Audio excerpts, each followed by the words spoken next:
Estamos começando mais um Bom Dia Mercado, faremos juntos o nosso planejamento de trabalho para esse sábado, dia 5 de agosto, uma rodada do Campeonato Brasileiro que se inicia no meio de uma decisão de Libertadores e Sul-Americana. Isso vai influenciar muito na tomada de decisão das equipes, nos elencos. Temos o início do Campeonato Escocês, Celtic e Rangers já entram em campo, segunda divisão da Inglaterra, Championship, a segunda divisão da França, temos vários jogos da segunda e terceira divisão da Alemanha. Eu espero conseguir ajudar você, trader e punter, fazer o melhor planejamento possível para o dia de hoje.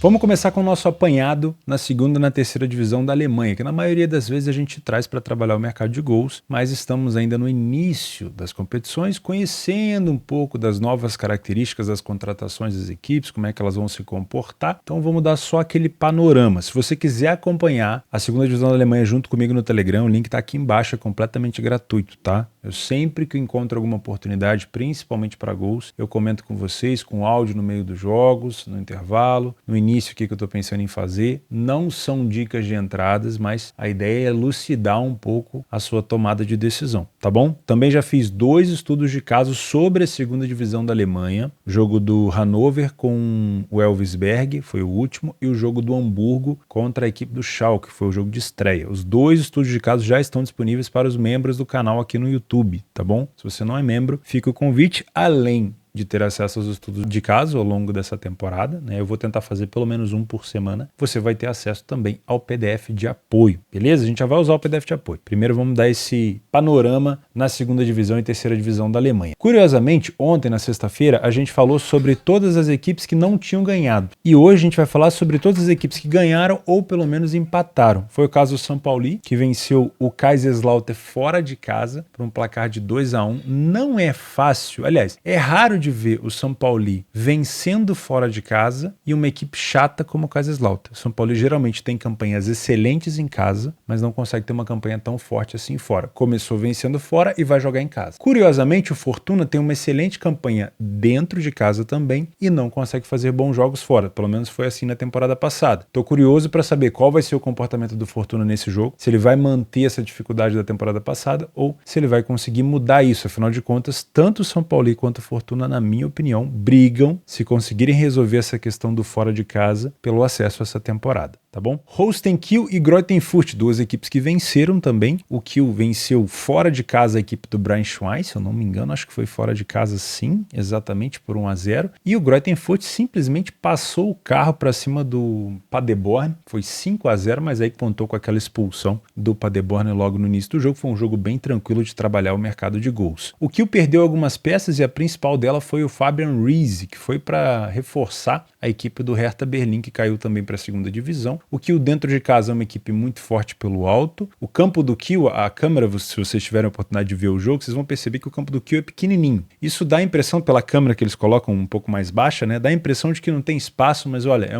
um Kiel que aproveita muito bem os espaços, sabe jogar no seu gramado. E o Greuther Fürth também tem esse calcanhar de Aquiles de às vezes não jogar tão bem fora de casa e conseguir jogar bem dentro de casa com o apoio da torcida. Se melhorar esse fundamento, também pode brigar pelo acesso. Ofensivamente, demonstrou ser uma equipe muito, muito forte. E por último, o Elversberg, a gente fez um estudo de caso sobre ele, falou sobre a marcação-pressão, sobre a saída de bola. É uma equipe que veio campeã da terceira divisão, muito forte. O estilo de jogo de dominância mesmo, de tentar propor jogo com linhas altas, de marcar pressão na saída de bola do adversário, marcar até o goleiro, forçar o chutão. E se o adversário for marcar pressão em cima dele, é uma equipe que consegue sair jogando. Porém, vai jogar contra uma equipe do Hansa que já costuma jogar desse jeito. Então não vai ser novidade nenhuma se a gente vê o Hansa Rostock recuado com um bloco baixo para cima do Elversberg. Não é porque o Elversberg está empurrando. O estilo do Hansa é esse mesmo. O Hansa joga muito mais no contra-ataque e na bola aérea do que propriamente propondo o jogo. Então muito provavelmente você vai ter o Elversberg controlando o jogo, vai tentar criar perigo com a posse e o Hansa criando perigo ali, atacando o espaço no contra-ataque e nas bolas aéreas, tá? Muito cuidado para quem gosta de trabalhar match odds na Bundesliga 2, porque geralmente são jogos de pegadinha, tá? As 3 partidas que eu mencionei, eu vou vir para trabalhar o mercado de gols, não temos nenhum claro favorito por aqui, apesar de na primeira rodada ter gostado muito do que eu vi da equipe do Elversberg, mas cuidado, a equipe do Hansa é uma equipe chata, venceu a equipe do Nuremberg na estreia e vencer o Nuremberg nunca é fácil, então cuidado, tá bom? E para finalizar a segunda divisão da Alemanha, aí eu trago 2 equipes que perderam na primeira rodada. O Schalke perdeu para o Hamburgo num jogaço de estreia, o jogo foi 5-3, e o Kaiserslautern perdeu dentro de casa para a equipe do São Paulo, que a gente acabou de falar. Tá? O Schalke é o único, entre aspas, grande favorito do dia, mas muito cuidado, tá? O Schalke tem uma defesa muito acessível, uma defesa muito permissível para o ataque adversário. Eu fiz um estudo de caso dessa defesa aqui no YouTube, se você não assistiu, te aconselho. Eles deixam o adversário ter, na maioria das vezes, superioridade numérica no ataque. Isso é bem incomum, porque é um time do Schalke que se lança muito. O time do Schalke tem excelentes jogadores de ataque. O Simon Terode já começou fazendo gol, já começou dando 2 assistências. É um time que vai produzir ofensivamente pelo chão e pelo alto, mas que vai ceder muita chance para o adversário, pelo menos até corrigir esse tipo de problema. E o Kaiserslautern sempre foi, pelo menos a temporada passada quando subiu, uma equipe muito pirotécnica, né? Gosta de sair atrás, gosta de tomar os seus gols e depois quer buscar resultado ali na bola aérea, quer buscar resultado naquele sururu de tentar até virar o jogo no final. Então também pode ser um jogo com uma boa expectativa de gols. Eu não viria comprando esse favoritismo do Schalke, não criaria tanta expectativa também, tá? E agora, só pra gente finalizar a Alemanha, eu vou citar alguns times da terceira divisão que podem ser interessantes. A stream, né, assistir o jogo da terceira divisão não é fácil, tá bom? Vai ser complicado, nem todas as streamers que passam esses jogos da Alemanha passam a terceira divisão. Eu comecei a assistir a terceira divisão pelo YouTube da Federação Alemã. Hoje em dia já tem algumas streamers, eu utilizo, por exemplo, o Stream Factor, de vez em quando não é um dia tão corrido, eles colocam, mas pensa bem, num sábado com 300 jogos ao mesmo tempo, eles não vão olhar para a terceira divisão da Alemanha. Mas é uma competição muito parecida com a segunda, tá? Temos a terceira divisão, então, o Sandhausen, que acabou de descer da segunda divisão, um time bem conhecido, vai enfrentar o Lübeck. Temos o 1860 Munique, o grande rival histórico do Bayern de Munique, que está agarrado também nessa caverna do dragão aqui da terceira divisão, vai enfrentar o Mannheim. Tem o Regensburg, que já foi líder da segunda divisão por 2 ou 3 temporadas seguidas, mas que caiu agora, já merecia ter caído. Vai enfrentar uma equipe de um time com um nome bem difícil que eu ainda não aprendi a pronunciar. E tem o Dinamo Dresden, bem conhecido também pela galera da segunda divisão, enfrentando o Arminia Bielefeld, que recentemente estava na primeira divisão e veio em queda livre, caiu para a segunda e agora caiu na terceira, perdeu no playoff para a equipe do Wien Wiesbaden. Tá bom? Esses foram os jogos que eu separei, foram 8 jogos da Alemanha pra gente ficar de olho aqui em gols. Todos eles para trabalhar ao vivo, tá? Muito cuidado, porque as odds no campeonato alemão são bem esmagadas. Já que a gente fez uma introdução dos campeonatos ali na Alemanha, vamos falar também da Escócia. 8h30 temos o Celtic contra o Ross County e o Kilmarnock às 1h15 da tarde enfrenta o Rangers. Eu sempre acompanho essas 2 equipes na Escócia, tá? No máximo o Heart, que eu acho que é assim que fala, né? Push Heart, que é uma equipe que costuma complicar também a vida dos dois, mas na maioria das vezes o valor vai estar em Celtic e Rangers, tá? O Celtic é uma equipe que vai passar o carro em todo mundo, muito provavelmente esse ano de novo, tá? Fica trocando entre Celtic e Rangers. O ano passado o Celtic venceu com o pé nas costas. Eles se enfrentam, se eu não me engano, 3 vezes no ano pelo campeonato da Premiership, essas 2 equipes. E é nesses enfrentamentos que eles, na maioria das vezes, encostam ou se distanciam. Porque contra as outras equipes, na maioria das vezes eles vão vencer, tá? Qual que é o grande problema? A cotação do Celtic dentro e fora de casa, do Rangers também, sempre vai estar esmagada, 1,10, tá? Isso favorece para você que trabalha match odds no trading com cotações esmagadas, que tem método de goleada, que tem metodologia para trabalhar às vezes mercado de halftime, né, o primeiro tempo, e para quem trabalha match odds com odds bem esmagadas. Para você que é punter, você geralmente vai buscar muito mais vitória no primeiro tempo. O Celtic é uma equipe que vence muito no primeiro tempo, né? Você vai buscar alguma coisa em handicap. Por quê? Porque trabalhar a vitória do Celtic, cara, você vai ter que esperar ele sair atrás ou tomar 2 gols para tentar virar, porque geralmente as cotações vão estar bem esmagadas. Então, muita atenção aqui, muito cuidado. O Ross County é conhecido por ser uma equipe muito louca, de vir bem para cima, concedeu nas últimas 10, mas isso aqui é estatística que também leva em consideração a temporada passada, até por isso eu não vou usar PDF de apoio ainda na Escócia. Vamos esperar umas 3, 4 rodadas para ter estatísticas mais fidedignas. No jogo do Rangers, já vale a pena ficar de olho nesse back favorito, tá? Gosto de pensar, 1,40. Os últimos jogos entre eles, o Rangers venceu as últimas 5 partidas seguidas. Quando foi esse cenário? 3-2 e 1-0. O Rangers sofre alguns gols, mas enfim, vale a pena ficar de olho. Se o Rangers vai começar com uma boa pressão, né, para já não deixar o Celtic escapar logo na primeira rodada, vale a pena ficar de olho, tá?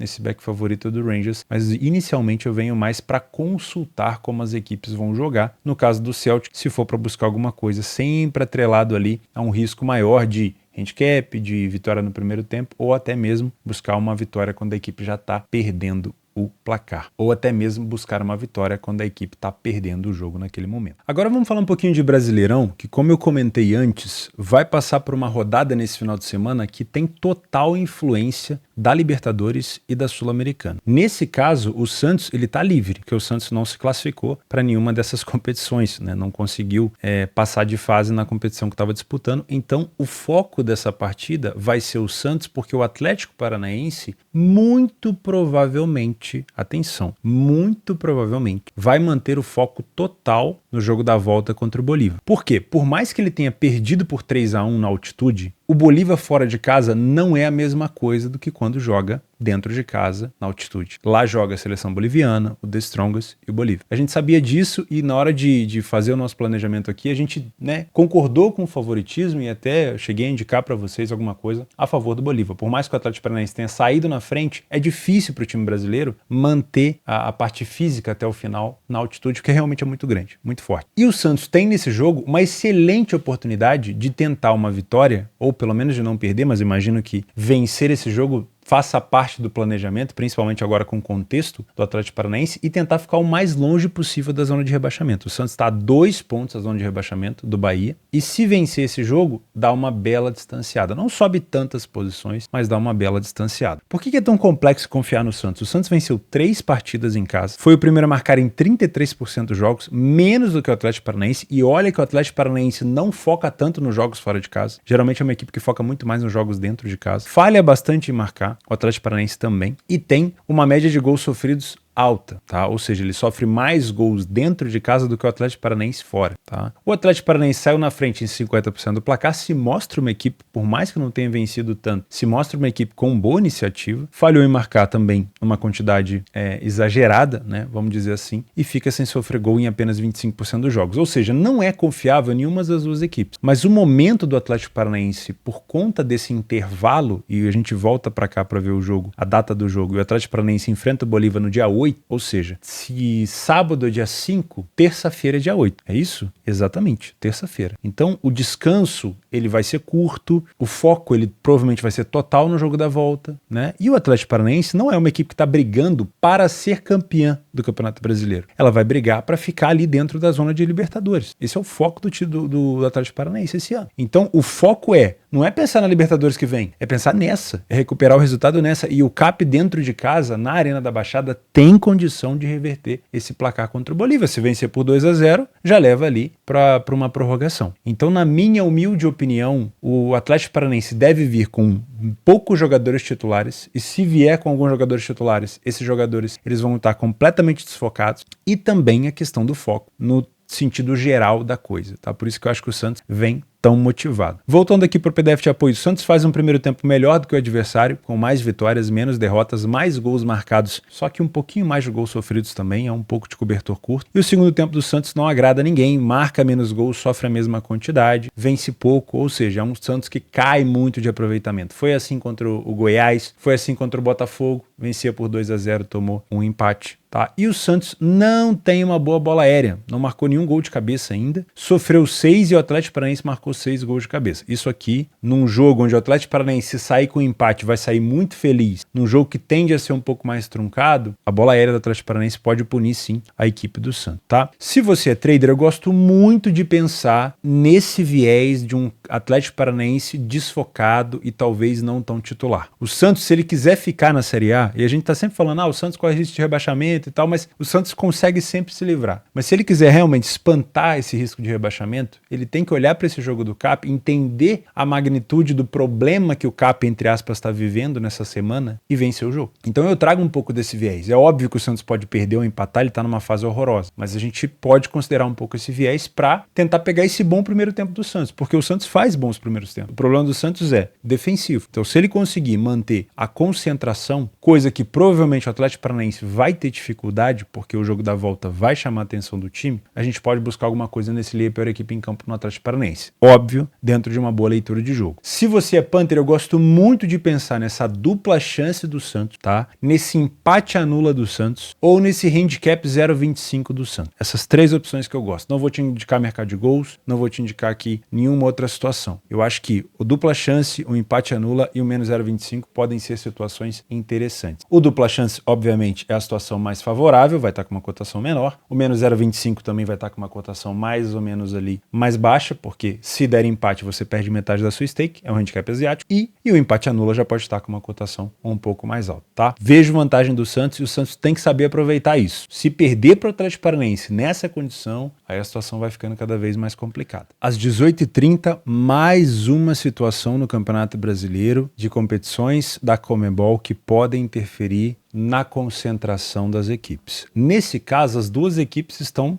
envolvidas em competições da Conmebol. O Internacional jogou com o River Plate fora de casa e perdeu de virada por 2-1. Foi um jogo bem difícil, porque jogar contra o River lá é difícil mesmo, segurar a pressão dos caras é realmente muito complicado. E o Corinthians teve que virar o jogo para cima do forte e chato News Old Boys, mas venceu. Então o Corinthians nessa situação, ele tá muito mais, entre aspas, tranquilo para tentar decidir na Argentina do que o Inter, que vai ter que reverter em casa. Então a gente tem um mercado dando um favoritismo para o Internacional, mas qual que é o grande problema por aqui? O foco do Corinthians não é a Sul-Americana. O Corinthians, beleza, ele teve que jogar com o Deportivo Universitário lá do Peru, ele teve a perda aqui do Roger Guedes, isso vai fazer uma diferença enorme na parte ofensiva da equipe, o goleador da equipe, vai fazer muita diferença. Mas o Corinthians, ele vai até onde dá na Sul-Americana, mas o foco é escapar do rebaixamento no Brasileirão, melhorar no Brasileirão, subir, talvez buscar até, quem sabe, numa arrancada, uma vaga para Libertadores, né? O Corinthians está lá embaixo, o Corinthians tem 19 pontos na competição e está lá embaixo, próximo do Santos, que a gente acabou de conversar. Inclusive, se o Santos vencer, ultrapassa o Corinthians até o momento do jogo ali. Já o Internacional, ele já está na competição mais importante, que é a Libertadores. Ele foi um dos melhores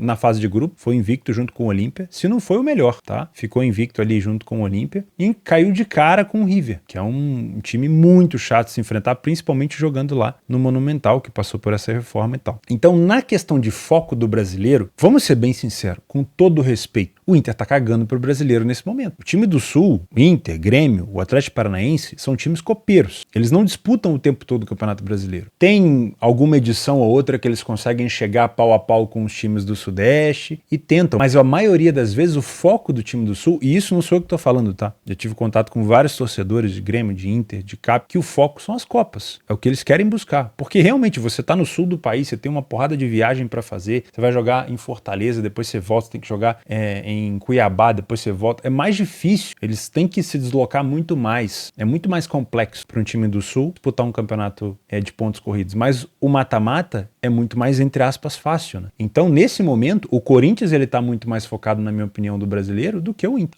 Vai comparecer a torcida, o Inter vai jogar talvez com alguns titulares? Acredito que sim, porque o Inter não vence também nas últimas 6 partidas. Porém, a pressão maior do Inter não vai ser perder pro Corinthians. Perdeu pro Corinthians, mas venceu o River e se classificou, tá tudo certo. Agora, venceu o Corinthians e perdeu pro River e foi eliminado da Libertadores, tá tudo errado. Essa vai ser a matéria. Então eu tenho certeza também aqui que o Inter vai estar desconcentrado para esse jogo. Certeza é difícil falar, mas eu acredito que exista uma grande possibilidade do Corinthians estar mais focado. Qual que é o grande problema? O Corinthians perdeu o Roger Guedes na hora errada, né? No momento de ascensão, podendo chegar longe na Sul-Americana, é mais complexo. Por isso que esse jogo ele se tornou bem mais parelho, na minha opinião, por mais que tenha a rivalidade desses dois. Foi criada uma rivalidade nos últimos anos, aquela questão de DVD e tudo mais. Mas esse jogo, para mim, por mais que o mercado tenha colocado um favorito, esse jogo ele pesou para um jogo parelho, porque o Inter muito provavelmente tá focado no River, ok? E o Corinthians, como venceu o News Old Boys, ele tá ali pau a pau. O problema foi, talvez tenha subido um pouquinho pro Corinthians, essa questão da perda do Roger Guedes. Só pra gente matar, que eu já falei demais, essa introdução às vezes é chata, mas é importante. O contexto, cara, o contexto vai fazer muita diferença na sua tomada de decisão. O Inter saiu na frente de 50% dos jogos dentro de casa, não é uma equipe que vence tanto. Ficou sem sofrer gol em 50% dos jogos e falhou em marcar em quase 40%. Guarda essa informação, tá? O Corinthians falhou em marcar em quase 60% dos jogos, ficou sem sofrer em 33%. O Corinthians sofre um pouco mais de gol e foi o primeiro a marcar em apenas 33%. O Corinthians venceu fora de casa o Santos na Vila e o Galo no Mineirão. tá? O Inter não faz um bom primeiro tempo, também não faz um bom segundo tempo. O Corinthians também não é muito bom nem no primeiro nem no segundo, consegue ser pior na segunda etapa, tá? E o Corinthians tem tomado muito gol de cabeça. O Inter não tem feito tantos gols de cabeça esse ano, mas sempre foi uma equipe muito forte na bola aérea, tá? O meu resumo por aqui é o seguinte: se você vai trabalhar correção de preço, se você é um trader, vai trabalhar numa bolsa esportiva, fica de olho nessa correção do Internacional. Se o Corinthians conseguir atrapalhar a vida do Inter, essa cotação do Internacional, se não subir no pré-jogo, ela vai ter que corrigir no live. Agora, se o Corinthians jogar completamente recuado, desfocado também, aí o Inter, obviamente, pode ter mais controle do jogo, aí você deixa de fora essa expectativa. Se você é Panther, eu gosto de um cenário para poucos gols, porque eu tenho uma equipe do Inter que sabe que o Campeonato Brasileiro não é a prioridade agora, mas se sair com um empatezinho ou com uma vitória por um placar simples, tá ótimo. E o Corinthians também sabe que empatar fora de casa contra o Inter não é um resultado ruim, pensando nessa recuperação do Campeonato Brasileiro. Pô, se desse para vencer como venceu o Atlético Mineiro, seria lindo, mas tá sem o Roger Guedes, já vai perder na parte ofensiva. Então, eu penso numa possibilidade de trabalhar um under goals por aqui, tá? Eu tô criando essa expectativa de um jogo para poucos gols. O under 3,5 tá muito baixo e o under 2,5 ele é muito arriscado. Talvez um under asiático ali, um under 3 asiático. Tá? Qual que é o que eu sempre lembro para você? Expectativa de jogo under não quer dizer que o jogo vai ser under. Significa que o jogo tem a tendência de ser, pelo contexto, pela dificuldade ofensiva, pela qualidade defensiva de algumas equipes. Porém, o Internacional faz um gol cedo, o Corinthians se abre e o Inter vai ter espaço para contra-atacar, acabou. Todo aquele cenário pré-jogo foi pro ralo. Então, se você quer trabalhar under, seja uma pessoa que acompanha o jogo para saber se de fato a expectativa está se cumprindo em campo, tá bom? Não vou te indicar vitória nem pro lado nem pro outro. Até acredito que a gente possa encontrar algum valor aqui do lado do Corinthians, porque essa cotação tá alta. Tem muita gente que coloca o Corinthians ali como um time que já entra derrotado, contra o Atlético Mineiro, a odd do Corinthians estava quase 7. E ele venceu. Mas mesmo assim eu prefiro muito mais me focar aqui num jogo, uma tendência, pelo menos no pré, para poucos gols, tá? Para finalizar o Campeonato Brasileiro, às 21 horas o Fluminense recebe o Palmeiras no Maracanã. 2,50 a cotação do Fluminense, ou seja, o mercado completamente indeciso. O Fluminense também tem um jogo decisivo na volta, porém, o Fluminense empatou fora de casa 1-1 com o Argentino Júnior e tem plenas condições de avançar no Maracanã. O Argentino Júnior é uma equipe fácil? Não, não é uma equipe fácil, é uma equipe chata. Vai complicar sim um pouquinho a vida pro Fluminense, mas foi melhor ter conseguido um empate fora do que a derrota. Então, vem com essa possibilidade de vitória simples e classificação. O Palmeiras tem uma vida ainda mais, entre aspas, tranquila, porque venceu o Atlético em Minas. Óbvio que não tem nada decidido, mas são duas equipes que, diferente do Inter e diferente do Atlético Paranaense, estão ali com aquela confiança em dia, sabendo que ainda dá para manter uma briga no Campeonato Brasileiro e depois focar na Libertadores. O Palmeiras, por exemplo, é uma equipe que ainda é muito pressionada pelo Campeonato Brasileiro, ou seja, tem que se manter ali próximo do Botafogo. Então, se o Palmeiras vence a equipe do Fluminense, ele vai a 34 pontos e fica ali a 9 pontos da equipe do Botafogo. Óbvio, vai estar com um jogo a mais, né? Mas mesmo assim, pelo menos cola. E é uma equipe do Palmeiras que, obviamente, está saindo, entre aspas, de uma crise. O Abel está tentando voltar a fazer essa equipe. Na minha opinião,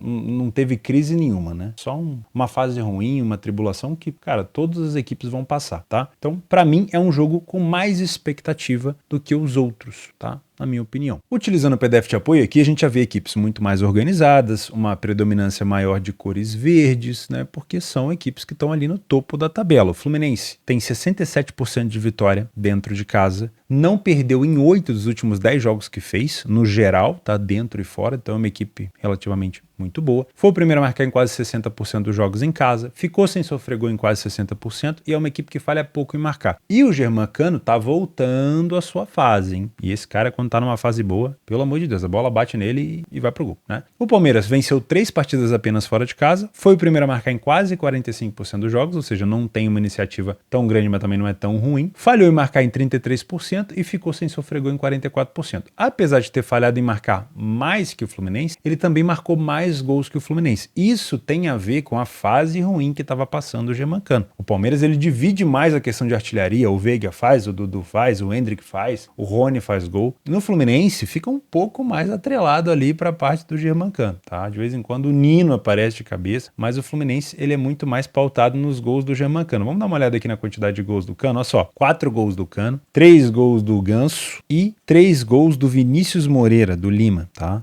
Então o Cano, obviamente, é um cara que tem mais presença. Aqui, ó, eu até esqueci de falar do Arthur, o Endrick, o Veiga, e aí vai Rony, Dudu, ou seja, é um time muito mais, com presença maior de goleadores, né, a equipe do Palmeiras. O primeiro tempo do Fluminense, ele é muito parecido com o primeiro tempo do Palmeiras, eu não consigo ver superioridade por aqui. E o segundo tempo também, curiosamente, tá? A diferença é que o Palmeiras no segundo tempo marca mais gols e tem o número de gols sofridos reduzido em relação ao primeiro tempo. O Fluminense marca menos gols, mas ainda é um número alto e sofre menos do que o primeiro tempo e menos também do que o Palmeiras, tá? Na bola aérea, as duas equipes, entre aspas, têm um pouco de destaque, mas o Palmeiras se destaca mais. Mais gols marcados de cabeça, o número de gols de escanteio é muito parecido, ou seja, as duas equipes vão num jogo truncado como esse utilizar a bola aérea muito provavelmente como fator de decisão aqui, tá? Se você é trader, não tem o que inventar, não tem nem como criar viés. O Fluminense, ele teve um empate fora de casa, pode decidir em casa na Libertadores, então dá ainda para focar no Brasileiro. O Palmeiras ainda tá nessa perseguição contra o Botafogo, o Grêmio, o Flamengo, né? Esse bololô que tá ali, e o Fluminense obviamente faz parte disso também. O Palmeiras venceu fora de casa o Galo, então dá para focar no Campeonato Brasileiro. Na minha opinião, é um jogo para você trabalhar correção de preço, ver com essa leitura de jogo sem nenhum tipo de viés, tá bom? Se você é Panther, vai trabalhar numa casa de apostas, das últimas 5 vezes que eles se enfrentaram, a gente teve o over 1,5 em 5 das partidas, e o ambas marcam em 3 das últimas 4. Quando a gente puxa esse jogo para o Fluminense como mandante, e essa é uma curiosidade que eu tenho aqui, olha só, 1-1, 2-1, 1-1, 1-0, 1-0, 1-0, 2-0, 2-1, 4-1, 3-0, ou seja, tem uma incidência grande de over 1,5 e ambas marcam aqui também, tá? O Fluminense, como eu falei, tá numa fase não tão vencedora, mas não perde, tá? Faz tempo que não perde dentro de casa. A última derrota para o Fluminense dentro de casa como mandante foi para o Botafogo no Campeonato Carioca. Olha para você ver como é difícil vencer o Fluminense, tá? E o Palmeiras fora de casa teve uma derrota para o São Paulo na Copa do Brasil, para o Bahia no Campeonato Brasileiro e para o Fortaleza na Copa do Brasil, onde já tinha vencido o primeiro jogo, né? Então, na minha opinião, o Fluminense e o Palmeiras chegam muito parecido. Gosto de pensar num over 1,5 no live, tá? Essa odd do pré-live ela pode melhorar um pouquinho, então esse jogo pode começar um pouco mais truncado. Gosto de pensar nesse ambas marcam em 80, mas eu não vou te indicar nada para um lado nem para o outro, porque o Fluminense é muito forte em casa, não perdeu praticamente nesse ano, né?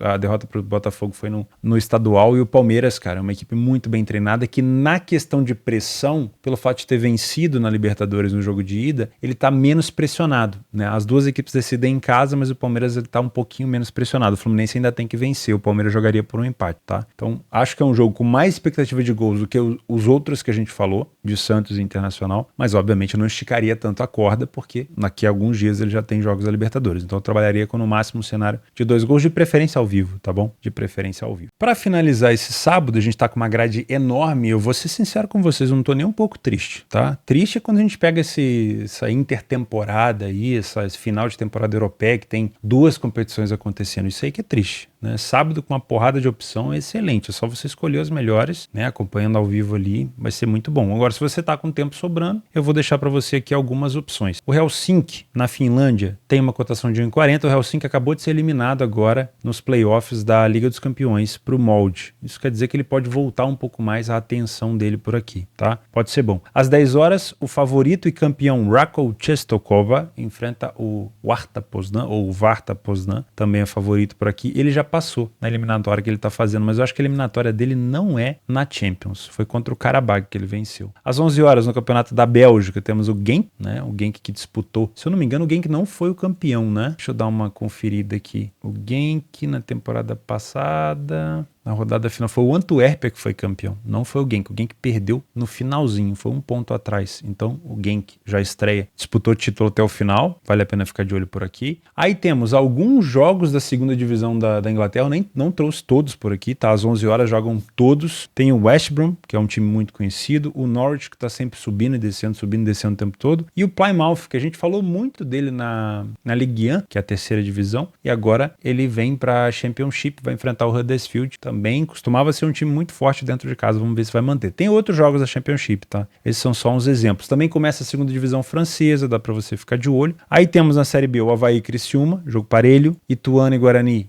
Jogo parelho, padrão de Série B. CRB Botafogo, CRB já costuma levar um pouco mais de perigo nas bolas aéreas em casa. Sport Novo Horizontino é um jogo muito difícil. Novo Horizontino é um dos líderes, como visitante é o melhor, o Sport é o melhor mandante. Então, olha, criar viés aqui é complicado, tá? Complicado mesmo. O Sport dentro de casa ele só perdeu pro Vitória. E o Goiás, na Série A do Brasileiro, enfrenta o Fortaleza. Presta atenção nesse jogo. As duas equipes estão envolvidas na Sul-Americana. Só que o Fortaleza venceu o último jogo que fez fora de casa contra o Libertad e o Goiás perdeu por 3-0 para o Estudiantes. Se o Goiás quiser focar em se recuperar contra o Estudiantes no jogo da volta e se desconcentrar nesse jogo aqui, ele pode perder para o Fortaleza e entrar na zona de rebaixamento. Nesse momento ele está fora da zona de rebaixamento, tá? Agora, se ele entender que praticamente essa vaca já deitou, como a gente costuma dizer, ou seja, já era 3-0 contra o Estudiantes, é muito difícil de tirar, aí ele pode focar no jogo contra o Fortaleza. O Fortaleza também tem um jogo para fazer contra o Libertad e o Fortaleza talvez esteja muito mais focado no jogo contra o Libertad da volta do que o Goiás, que o Goiás já perdeu de 3-0. Então, na minha opinião, é um jogo para leitura. Nada de criar viés por aqui. Bom, meus amigos, eu vou ficando por aqui. Não se esquece de se inscrever nesse canal e deixar o like, você vai me ajudar muito antes de sair do vídeo, tá bom? Se você quiser se tornar membro para ter acesso ao PDF de apoio e aos estudos de caso, vai ser muitíssimo bem-vindo, beleza? Não se esquece também meu curso telboss.com com premiação de bancas da Betfair todos os dias, canal do Telegram para você acompanhar meus comentários em texto e em áudio. Acho que eu não esqueci de nada. Muito obrigado. Bônus da minha parceira Betfair de R$200 no primeiro depósito aqui embaixo, tá bom? Grande abraço, fica com Deus e até domingo.